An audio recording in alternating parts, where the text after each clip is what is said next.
What's going on, guys? Thanks for checking out my video today. I have a bunch of new stuff that just came in. Probably the biggest mail call that I've had in a while. Came in yesterday.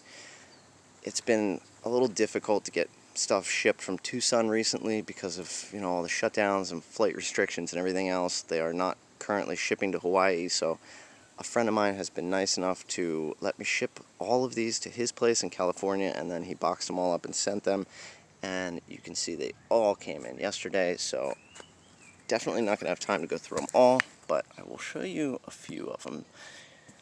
Before I do that, though, the first knife that I want to start with is a 100% American-made custom knife that I got over the weekend. It was, in fact, my 40th birthday, so my youngest son handcrafted this knife for me. Now, he's still a little bit young to be messing with power tools and stuff and working with metal, but he is definitely an aspiring knife maker, and he's made a bunch of different wooden weapons already. He's even created his own brand. His name is Dakota, so these are Deco knives, handcrafted in Hawaii. So I'll show you the specs on this guy real quick. This one is 10.5 inches overall. Blade's about 5.5.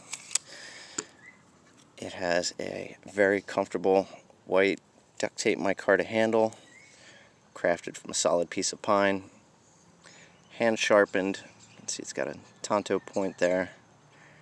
He actually sharpened this on the concrete, so we're definitely working up to getting him some different tools that he can work with, but he made this all by himself, and I just think it's fantastic. It feels really comfortable in your hand if you're looking for a wooden tanto fixed blade.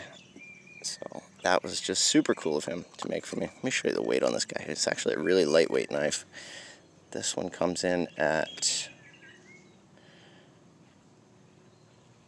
1.1 ounces. So nice and light, but very cool to get this from him. Thank you, buddy. I love it. And yeah, if you see Deco knives in the future, you will know that he has made it as a knife maker. So that's the first one I want to show you. So I'm going to pick out a couple of these TwoSun knives.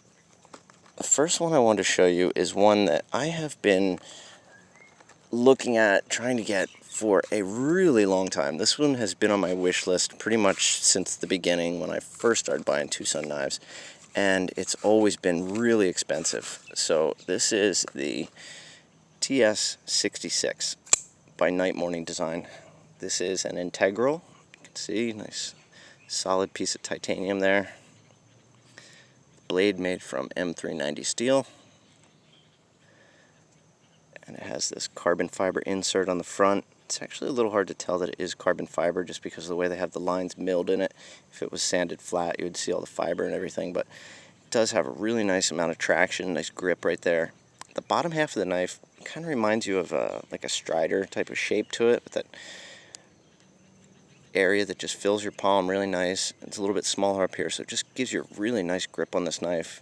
There's absolutely no hot spots. The clip lays nice and flat, has a decent ramp to it, so this one goes into the pocket really easy. You can see your over travel stop there. There's a Torx head, looks like a T8,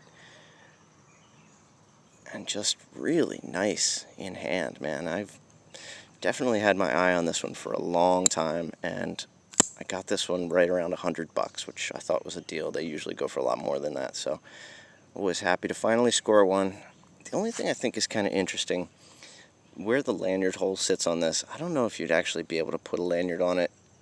It may affect the grip, just having that sit right here in your palm. I'm not sure yet. I'm going to give it a try. Pretty much put the same paracord snake knot lanyard on everything just for ease of taking it out of the pocket. I don't ever do them for decorative purposes, but I am curious how that one's going to affect the grip here. But overall, this knife is just really cool. It's got this big, solid, hefty blade to it, nicely milled out here. Just a very, very cool knife. So this is the TS66 by Night Morning Design. And the one thing that I did want to mention on this, and actually this is going to be a common theme with all three of these knives, a really big pet peeve of mine with a knife is when the knife is closed, you shouldn't be able to touch the blade and cut yourself.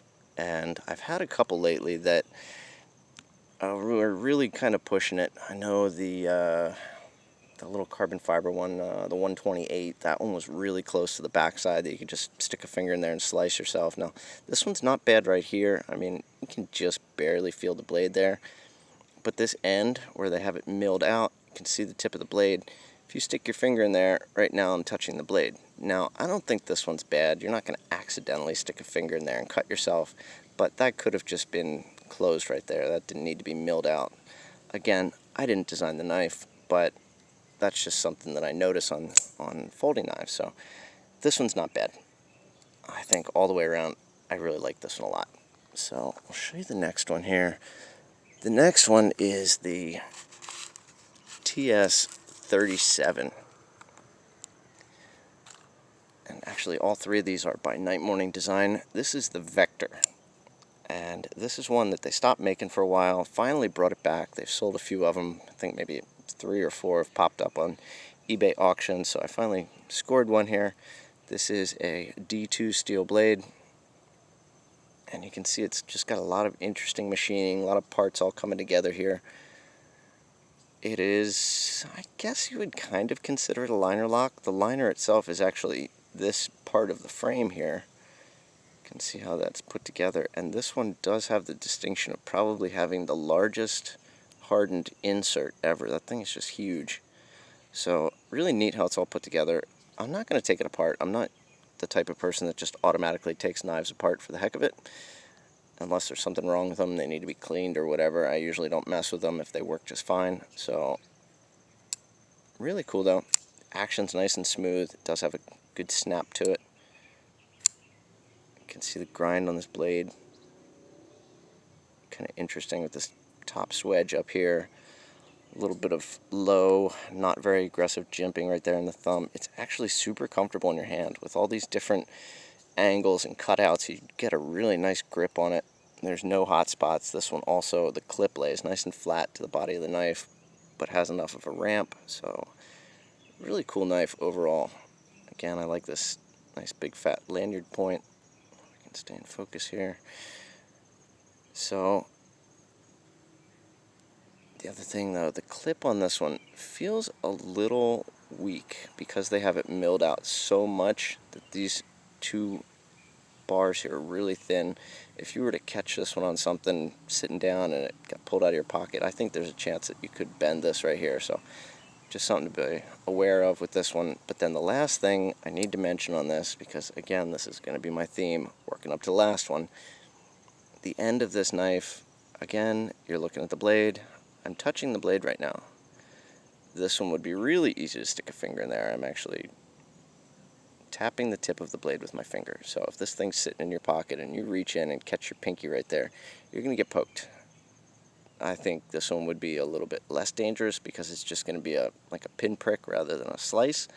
But again, when the knife is closed, I don't want to be able to touch the blade. And this one actually, right here in the back, let's see if I can stay focused. I'm running out of daylight, but again, I'm touching the blade right here.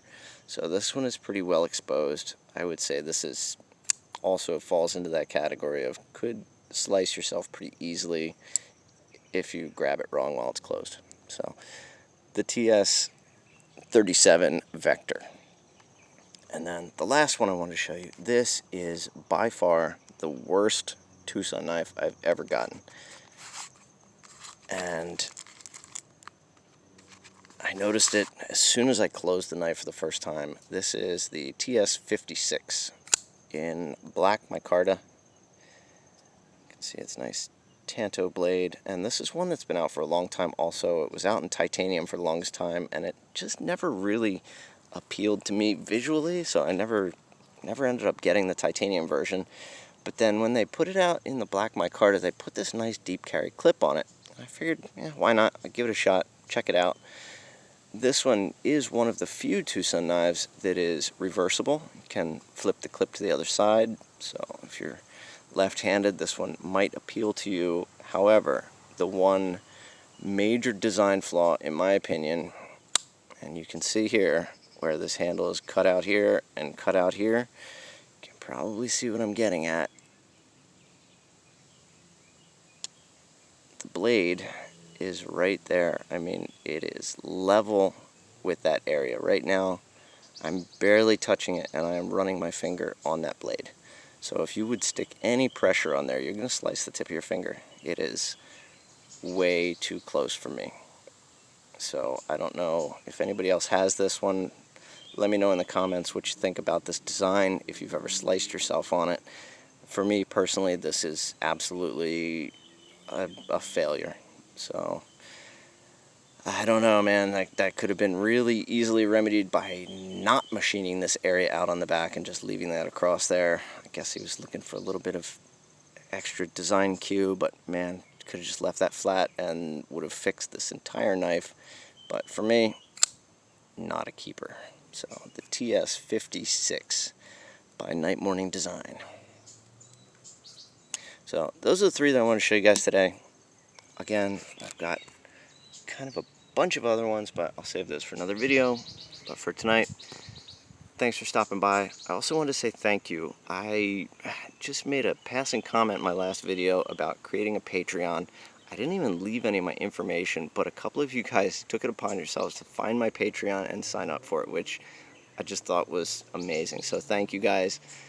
I absolutely have gotten to the point where I realize I have way too many knives that I will never use in my lifetime, and I tend to give away quite a few knives. So just know, if you decide to sign up for my Patreon, I will send you a knife. That's just going to be a given, and I'm getting ready to do some other giveaways and stuff on there as people decide to sign up. You know, there's going to be pretty good odds with only a couple of you on there, but I will start doing some giveaways on there. So for the people that already signed up, thank you very much. I really, truly appreciate it. And for everybody else, thanks for watching, and I hope to see you at the next video.